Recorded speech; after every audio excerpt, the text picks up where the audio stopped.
Mel Tucker is bringing Michigan State football to new heights. And if you don't believe me, then you did not watch any of this 2021 season where Michigan State had a spectacular year. They finished 11-2, and all signs are pointing to Mel Tucker being a guy who can bring Michigan State back to what Mark D'Antonio had them at, which was a national contender, not like a elite powerhouse program, not like an Alabama or Georgia, but that's hard. And maybe with the recruiting that Mel is doing, there's always a slight chance that maybe they could become even better than what Mark D'Antonio had at Michigan State, which Michigan State fans, Spartan fans, thought was probably impossible when Mark retired. I imagine that a lot of you Spartan fans watching this video thought that there might be another lull back into the unknown, back into, barely going bowling. But no, doesn't look like this is the case. Yes, it's only year 2 for Mel Tucker, and you can't exactly make assumptions or state that he's certainly an elite coach, certainly a top 5 or top 10 coach. But this 11-2 season has me convinced that Michigan State is heading in the right direction. And I think over the next few years, Michigan State will prove to be a great program. Mel Tucker will prove to be a great coach, as most former Saban assistants are. He also worked under guys like Jim Tressel as well, and has had a lot of time in the NFL, so he has quite the resume. But today is just going to be me, oddly enough, a Michigan fan talking about Michigan State's great future. So let's get right into it. Michigan State under Mark D'Antonio in the later years. Michigan State under D'Antonio neglected the offense to a degree that is that is sinful. Offenses that consistently finished in the bottom 50, bottom 20 in the country. It was wholly an undesirable product, the offenses of Michigan State was from the year 2016 to 19. The talent was winding down, the motivation and culture, I'd say at 2019, was close to a breaking point. And Mark D'Antonio, after that year, finally decided that he had to retire and that it was time for change. So he retired. Mel Tucker comes in. Of course, conveniently, COVID then hits, which means Tucker has to do a lot of interview and contact with the team over Zoom because of the original strict COVID restrictions. And in 2020, they went 2-5, and it was a bad year. Everyone in 2021 predicted Michigan State to get anywhere between 3 to 6 wins, to barely go bowling or to have a disastrous losing record. It was obviously anything but the case here. And Michigan State, I was mentioning the offenses of Mark D'Antonio the late years earlier, because Michigan State, it wasn't their defense that won them those 11 games for the most part. It was that powerful offense that never stops. It never gives up. The offense for Michigan State never caves. It refuses to cave. It might make some mistakes. It might it might throw a pick. It might fumble. It might occasionally not convert a fourth down, though Michigan State was very efficient at converting fourth downs this season. The offense was prolific. Kenneth Walker is, in my opinion, a generational running back. He was utilized perfectly. I mean, the staff literally just ran him down people's throats, and that's ingenious when you have a generational running back. They also utilized quarterback Payton Thorne, wide receivers Jayden Reed, Tre Mosley. My gosh, I forget the other guy, but anyway, Connor Heyward, the tight end as well, who used to be a running back, was beautifully utilized as well. I mean, the offense was a work of art, especially with a mediocre offensive line that they have had. It was amazing watching, with the exception of the Michigan game where I got to watch my team lose, but whatever. It was an amazing offense. The offense was, to me, the storyline behind this team. The defense had its struggles at the secondary, but the front seven was one of the better front sevens, one of the best in the nation, actually. Panashuk was good. Cal Halliday, a true freshman linebacker, was really good too. I think he had a pick six in the Peach Bowl against Pitt. Case in point, Michigan State's season was phenomenal. Now in 2022, I've made a record prediction video. I think that State without Walker will take a step back. They lose some offensive linemen. They lose Heyward, a key receiver. And yes, they bring in some transfers, but it's going to be hard to fix the secondary all in 1 year. And I don't think, even though Broussard is good and Berger has talent, Walker is so generationally talented, I don't know if they'll be able to replace him. But we're not necessarily talking about just 2022, even though I will, in a few seconds here, talk about the schedule. But for most of this video, I'm going to try and just talk about State's overall future. So in a few seconds here, we're going to talk about the schedule, a little bit about the 2022 year, and after that, we're going to mainly focus on recruiting.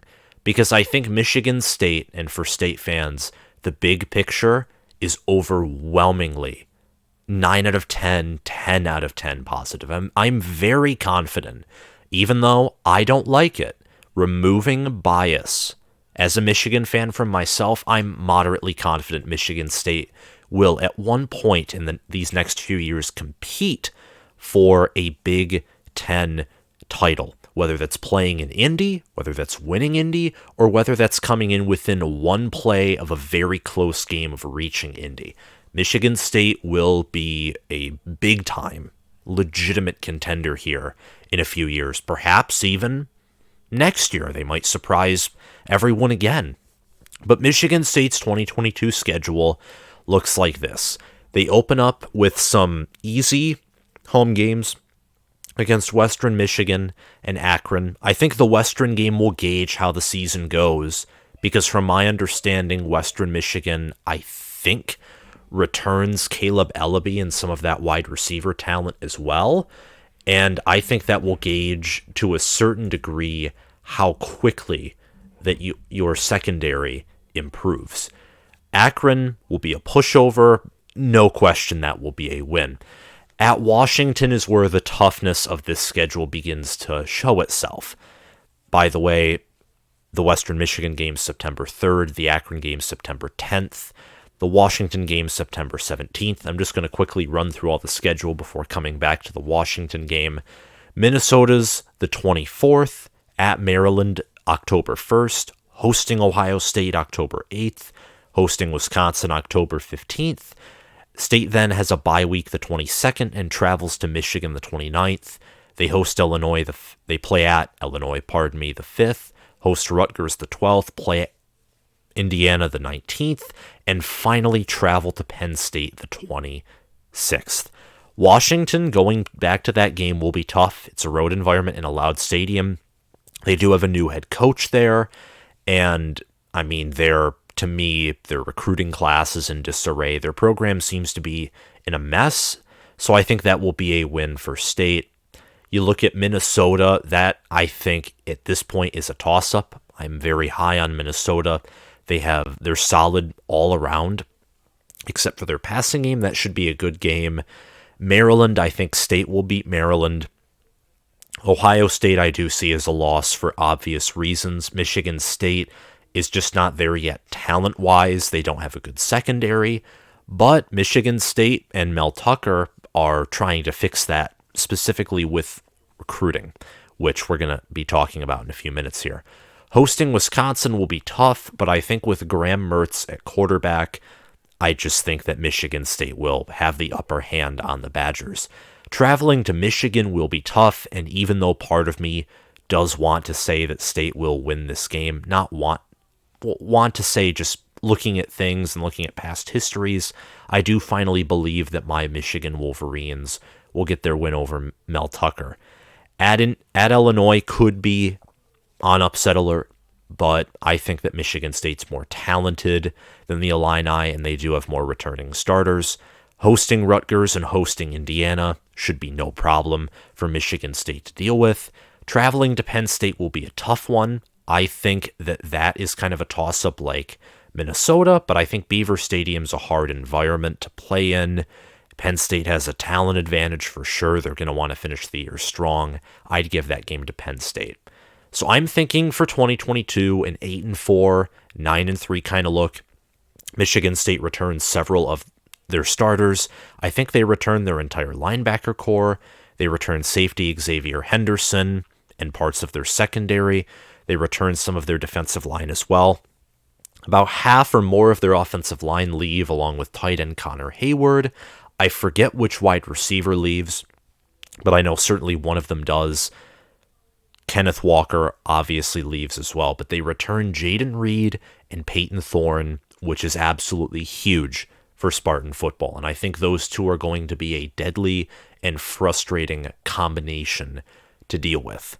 So that's just kind of my brief overlay of Michigan State football for 2022. If you want to, get some more of my thoughts, you can check out my 2-minute segment of them on my Big Ten record prediction video. I talk, I think, more in depth about their returning starters and my personal opinion on them, not just the schedule, but have at that if you want to look at that. We're now going to talk about Michigan State recruiting, which I, of course, think is the key, the future. Because I think in 2022, again, with what's leaving and how everyone's expecting and everyone's going to be preparing for Michigan State better, there could be a little bit of a down year. But the future is bright. And by the future, I mean exactly like 2023 and maybe even 2022. Who's to say that they can't go 10-2 or maybe even 11-1? I don't know. In 2022, Michigan State, once again, is kind of a wild card team in that regard. But the future for recruiting is bright. The Spartans have the number 23 recruiting class in the 2022 recruiting year. They have the 8th recruiting class in 2023. The 8th. Once again, 8th. When was the last time Michigan State had a top 10 recruiting class? Now, there's only 4 commits. It's very early, but still, there's a lot of momentum there. A lot of momentum. You have 4 commits, 3 of them are 4 stars, only one, who is an interior offensive lineman, and Jonathan Slack, is a 3-star, and he's not like a low 3-star. He's around an 88. He's an 88 ranking, which is, basically 1 point away from being a 4-star. This is according to 24/7 Sports, by the way. So Michigan State just has recruiting momentum. Obviously, if you go 11-2, win the Peach Bowl, beat your biggest rival, who's happened to win the Big Ten, there is a lot of optimism. Coach Chris Kaplovic, I think is his name. The offensive line coach is also a good recruiter as well. So Michigan State and Mel Tucker have a staff that prioritizes recruiting. They also hired a pass rush specialist and a defensive line coach. The D-line coach had experience in the NFL and I think went to the Pro Bowl as well a few times. Correct me if I'm wrong, but that's another big recruiting pitch. And all of this combined, their positive future, and just it all comes together really nicely for State. So I'm going to list off some key recruits in each class.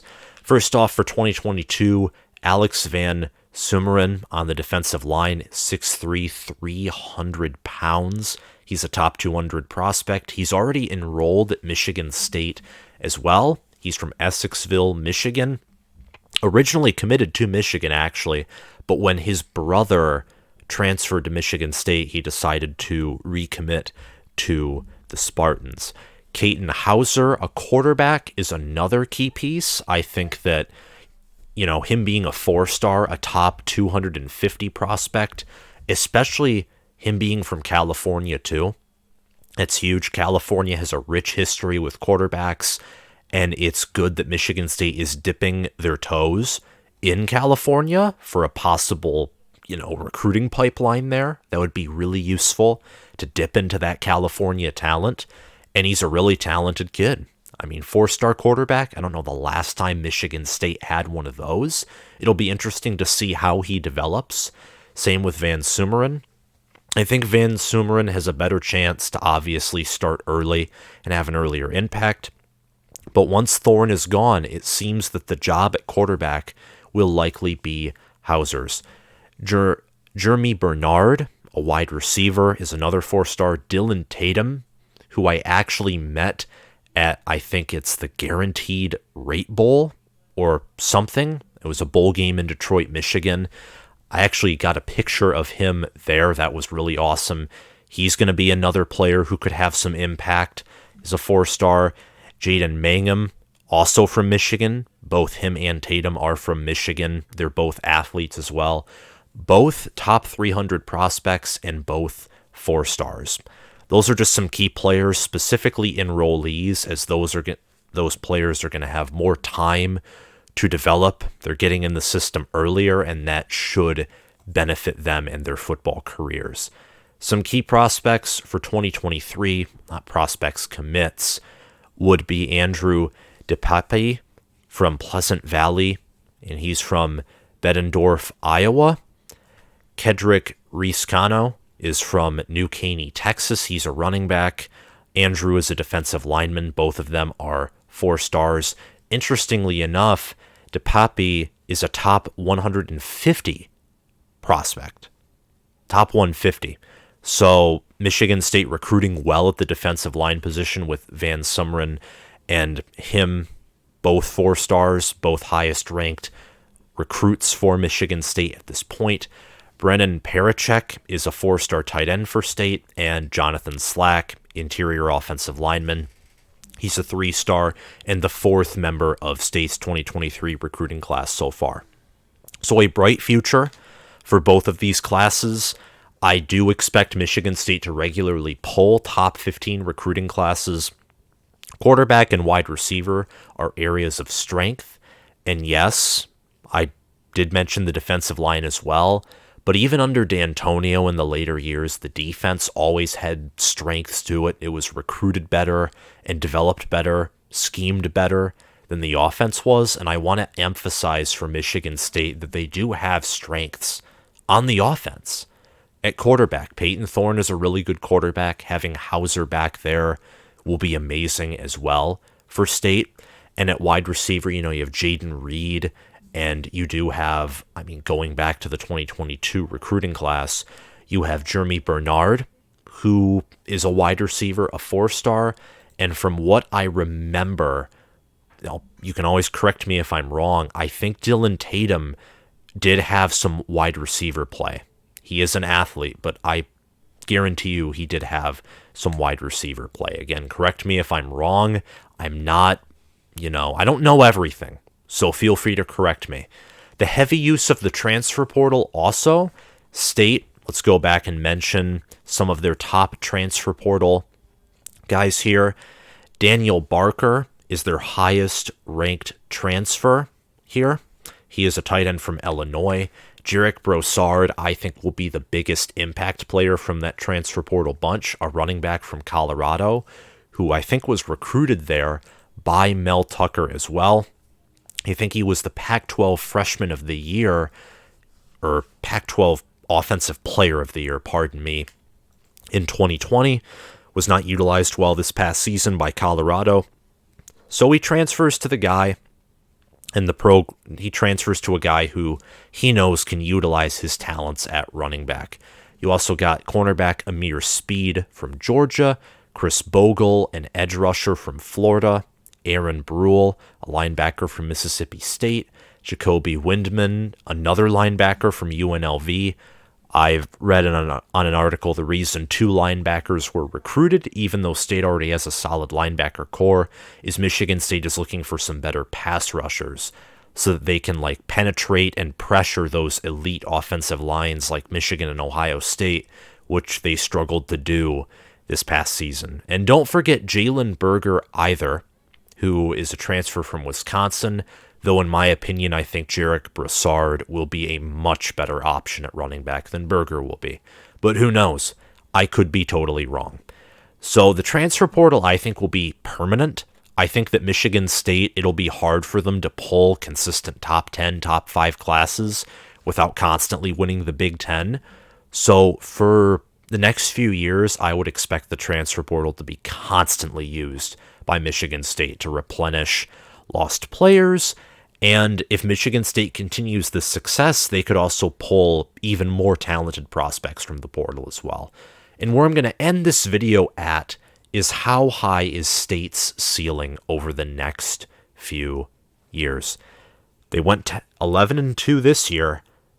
Over the next few years, do you think that they can win? This is, again, a question for you guys. Do you think they can win the Big Ten, reach the playoff? Are you going to go as far as to say they could even win a playoff game? Let me know down in the comments below. And if you like this video, hit that like button, hit that subscribe button, hit that notification bell, and comment your thoughts down below. Thank you all for watching, and I'll see you guys around. Bye.